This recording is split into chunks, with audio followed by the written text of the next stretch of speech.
तो लाइट यानी प्रकाश आखिर है क्या? क्या ये सिर्फ रोशनी है या इससे कहीं ज्यादा कुछ? असल में ये फिजिक्स के सबसे बड़े रहस्यों में से एक रहा है। तो चलिए आज इसी सफर पर निकलते हैं, इसकी असली पहचान को समझने के लिए। अब ये सवाल सुनने में तो बड़ा सीधा साधा लगता है ना, लेकिन यकीन मानिए ये उतना आसान है नहीं। इसी एक सवाल ने साइंस की हिस्ट्री के सबसे लंबी और सबसे बड़ी बहसों में से एक को जन्म दिया।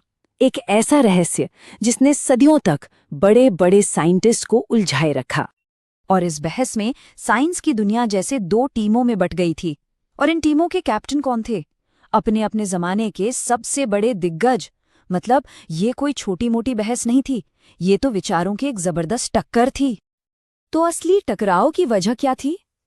देखिए, मजे की बात यह है कि दोनों ही थ्योरीज रिफ्लेक्शन और रिफ्रैक्शन, मतलब परावर्तन और अपवर्तन जैसी बेसिक चीजों को समझा लेती थी, लेकिन एक बहुत जरूरी सवाल पर आकर दोनों की भविष्यवाणियां एकदम उल्टी थीं।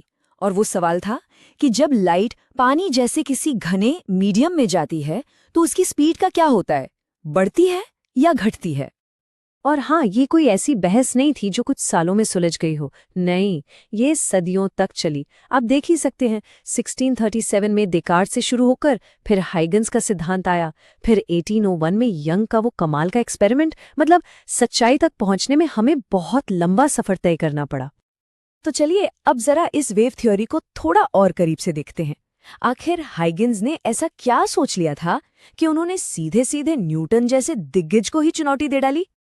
इसे समझने के लिए सोचिए, आपने किसी शांत तालाब में एक पत्थर फेंका। क्या होता है? गोल गोल लहरें बाहर की तरफ फैलने लगती हैं, है ना? बस उन्हीं लहरों में से हर एक को आप एक वेव फ्रंट या तरंगाग्र कह सकते हैं। अब हाइगन्स का सिद्धांत कमाल का क्यों है? क्योंकि ये एक मुश्किल चीज को 3 बहुत आसान स्टेप्स में समझाता है। देखिए, स्टेप 1, वेव फ्रंट पर मौजूद हर एक पॉइंट खुद एक नई छोटी लहर बनाना शुरू कर देता है। स्टेप 2, ये छोटी छोटी लहरें हर दिशा में फैलती हैं। और स्टेप 3, इन सारी छोटी लहरों को छूते हुए अगर आप एक लाइन खींच दें तो बस वही आपका अगला नया वेव फ्रंट है। कितना सिंपल है!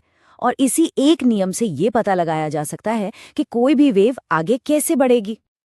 तो सदियों की बहस हो चुकी थी, अब जरूरत थी एक फाइनल शोडाउन की। एक ऐसा एक्सपेरिमेंट जो दूध का दूध और पानी का पानी कर दे, जो हमेशा के लिए बता दे कि लाइट पार्टिकल है या वेव। और बस यहीं से कहानी में एक जबरदस्त ट्विस्ट आता है। और इस चैलेंज को उठाया एक फिजिसिस्ट ने, जिनका नाम था थॉमस यंग। साल था 1801। यंग का जो एक्सपेरिमेंट था ना, वो अपनी सादगी में ही ब्रिलियंट था। उनका सबसे कमाल का आइडिया क्या था कि उन्होंने 2 छेदों को रोशन करने के लिए एक ही लाइट सोर्स का इस्तेमाल किया।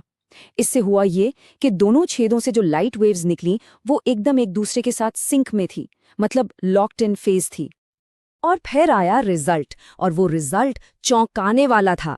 देखिए, अगर लाइट पार्टिकल्स की बनी होती तो स्क्रीन पर बस 2 चमकदार लाइनें दिखनी चाहिए थी, सिंपल। लेकिन वहां कुछ और ही दिखा। वहां दिखा चमकदार और काली पट्टियों का एक अजीब सा पैटर्न, जिसे फ्रिंजेस कहते हैं। ये वो सबूत था जिसने पार्टिकल थ्योरी को एक झटके में गलत साबित कर दिया। तो सवाल ये है कि ये चमकदार पट्टियां बनी कैसे? इसे कहते हैं कंस्ट्रक्टिव इंटरफेरेंस। मतलब जब दोनों छेदों से निकली वेव्स के शिखर यानी टॉप पॉइंट्स एक ही जगह पर एक साथ मिलते हैं तो वो दोनों जुड़ जाते हैं और मिलकर एक ज्यादा बड़ी, ज्यादा चमकदार वेव बना देते हैं। और काली पट्टियों की कहानी तो और भी जबरदस्त है। जरा सोचकर देखिए, 2 लाइट की किरणें मिलकर अंधेरा बना रही हैं। ये कैसे हो सकता है? ये तब होता है जब एक वेव का शिखर यानी टॉप दूसरी वेव के गर्त यानी बॉटम से टकराता है। वो दोनों एक दूसरे को पूरी तरह कैंसिल कर देते हैं और नतीजा 0 लाइट। इसी को कहते हैं डिस्ट्रक्टिव इंटरफियरेंस। तो ये जो डबल स्लिट एक्सपेरिमेंट था ना, ये तो बस एक शुरुआत थी। इसके बाद तो वेव थ्योरी के सपोर्ट में एक के बाद एक सबूत आने लगे, जिससे ये केस और भी मजबूत होता चला गया। अगला सबूत था डिफ्रैक्शन यानी विवर्तन। ये क्या होता है?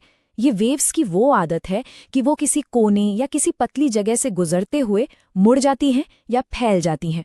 जैसे दरवाजे के नीचे से रोशनी थोड़ी फैलकर अंदर आती है ना, या आवाज कमरे के कोने कोने तक पहुंच जाती है, बस वही डिफ्रैक्शन है। और ये चीज सिर्फ वेव्स ही कर सकती हैं, पार्टिकल्स नहीं।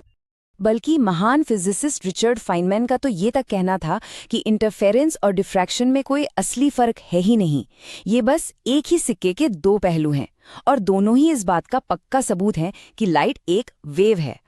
और फिर आया एक और तगड़ा सबूत, पोलराइजेशन यानी ध्रुवीकरण। इसको ऐसे समझिए, मान लीजिए आपके हाथ में एक रस्सी है और आप उसे ऊपर नीचे हिलाकर वेव बना रहे हैं। ये एक ट्रांसवर्स वेव है, क्योंकि रस्सी ऊपर नीचे जा रही है जबकि वेव आगे बढ़ रही है। लाइट भी ठीक ऐसी ही एक ट्रांसवर्स वेव है, और सिर्फ इसी तरह की वेव्स को पोलराइज किया जा सकता है, मतलब उनके कंपन को एक ही दिशा में फिल्टर किया जा सकता है। जैसे सूरज से जो रोशनी आती है वो हर दिशा में वाइब्रेट करती है, ये अनपोलराइज्ड है। लेकिन जब आप पोलराइज्ड सनग्लासेस लगाते हैं तो वो चश्मे एक फिल्टर का काम करते हैं। वो सिर्फ एक ही प्लेन में वाइब्रेट कर रही लाइट को अंदर आने देते हैं, बाकी को रोक देते हैं। यही है पोलराइज्ड लाइट, और इसी वजह से वो तेज चकाचौंध कम हो जाती है।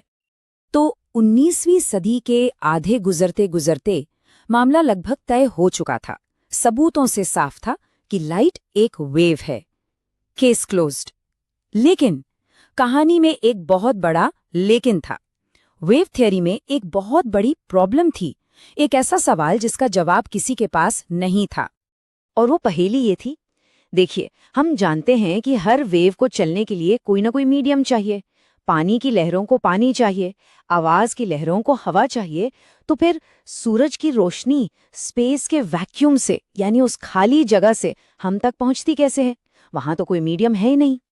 इस आखिरी पहेली को सुलझाया जेम्स क्लर्क मैक्सवेल ने, और कमाल की बात ये थी कि उन्हें इसका जवाब लाइट को स्टडी करके नहीं मिला, बल्कि उन्हें जवाब मिला नेचर की दो एकदम अलग लगने वाली फोर्सेस को एक साथ लाकर, इलेक्ट्रिसिटी और मैग्नेटिज्म।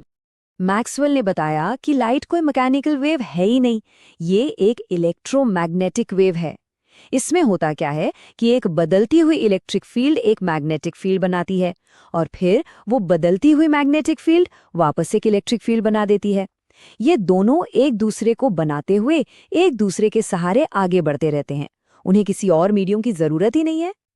और अब सुनिए सबसे हैरान करने वाली बात, जब मैक्सवेल ने सिर्फ कागज और कलम पर अपने मैथ्स के फॉर्मूलों से इन इलेक्ट्रोमैग्नेटिक वेव्स की स्पीड कैलकुलेट की, तो जो नंबर आया वो लाइट की नापी गई स्पीड के एकदम बराबर था।